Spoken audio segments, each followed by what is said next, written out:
Bonjour à tous. Alors, cette semaine, nous avons commencé un nouveau chapitre qui va notamment s'intéresser au fonctionnement du système immunitaire humain.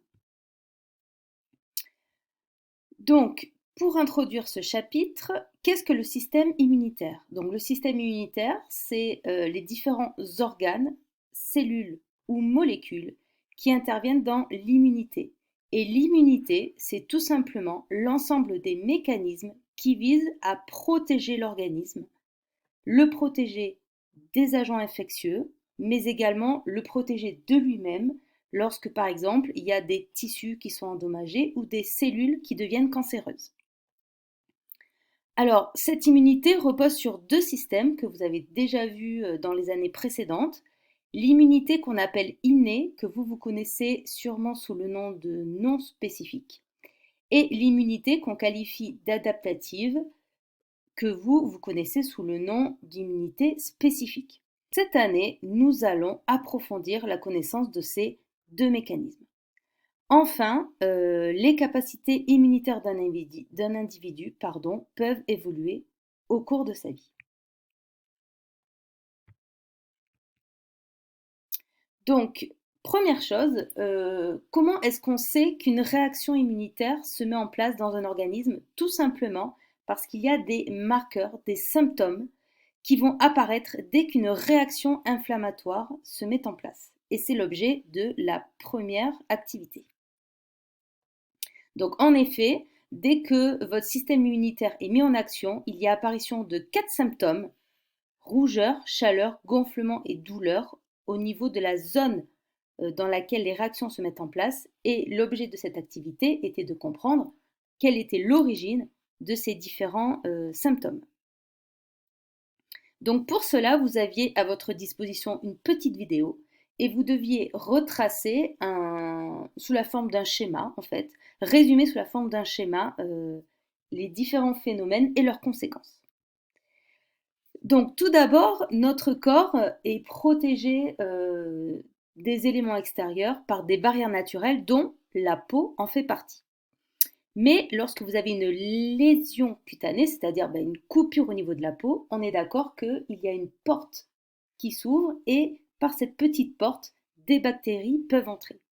C'est la première étape, c'est ce qu'on appelle la contamination. Une fois à l'intérieur, les bactéries vont se multiplier. C'est ce qu'on appelle l'infection. Mais dans le corps, nous avons donc les agents de l'immunité qui sont les leucocytes ou globules blancs.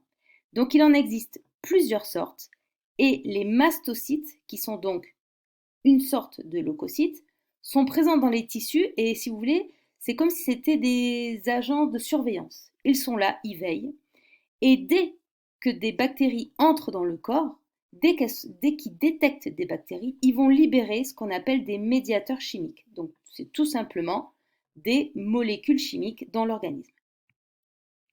Ces molécules chimiques vont avoir deux actions.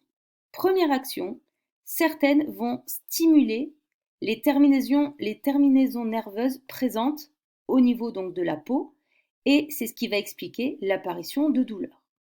Deuxième effet, ces médiateurs chimiques vont entraîner une dilatation des vaisseaux sanguins. Donc une dilatation, ça veut dire que le diamètre des vaisseaux sanguins au niveau donc de la peau vont augmenter. Par conséquent, il y aura un afflux de sang au niveau de la peau. Une quantité plus importante de sang va arriver au niveau de la peau, ce qui va entraîner l'apparition de rougeur et de chaleur, puisque vous avez donc petit parallèle avec le cours d'enseignement scientifique, vous avez vu que le sang circule dans tout le corps et que donc notre corps, via son métabolisme, fabrique notamment de la chaleur et donc le sang va servir de propagation de cette chaleur vers l'extérieur. Et donc si vous faites arriver plus de sang au niveau de la peau, vous allez donc faire automatiquement arriver plus de chaleur. Donc ça, c'est la première conséquence de la dilatation des vaisseaux sanguins.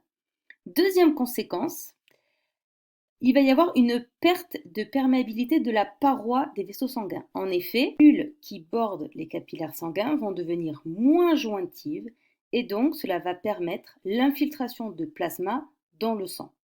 Cette arrivée donc de liquide va créer un gonflement et la formation d'un œdème.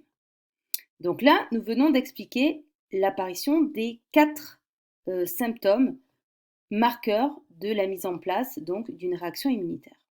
La vidéo vous montrait également une deuxième conséquence de la perte de la perméabilité de la paroi. Donc ce n'était pas explicitement demandé dans la consigne, mais vu que c'était visible dans la vidéo, vous pouviez rajouter ces informations dans votre schéma. Donc en effet, la perte de perméabilité de la paroi va également permettre l'action de cellules immunitaires qui étaient circulantes dans les vaisseaux sanguins. Donc en effet, dans le vaisseau sanguin, il y a également des leucocytes qui sont là. Et le fait que la paroi perde en perméabilité, ça va permettre à ces cellules de sortir du vaisseau sanguin pour aller dans le tissu au niveau de l'infection. C'est ce qu'on appelle la diapédèse. Alors, ces leucocytes sont des leucocytes particuliers qu'on appelle phagocytes, tout simplement parce qu'ils sont capables de phagocytose, c'est-à-dire d'éliminer les bactéries en les mangeant et en les digérant. Donc, dans la vidéo, les phagocytes qui ont été recrutés sont les macrophages, mais nous verrons qu'il en existe d'autres. Donc, pour conclure, ce qu'il fallait retenir, c'est que donc, ces 4 symptômes marqueurs donc, de la mise en place d'une réaction inflammatoire et donc d'une réaction immunitaire sont tout simplement la conséquence de l'accumulation au niveau de la zone d'action de molécules ou de cellules immunitaires. Donc ça, c'est la première chose. Deuxième chose, cette réaction inflammatoire est très rapide à se mettre en place. En quelques heures, elle se met en place en quelques heures. Donc, on vient de voir on vient d'expliquer l'apparition de symptômes et nous verrons dans une prochaine activité, sont détaillés quels sont les acteurs, autant cellulaires que moléculaires, qui entrent en jeu et comment ils interagissent les uns avec les autres.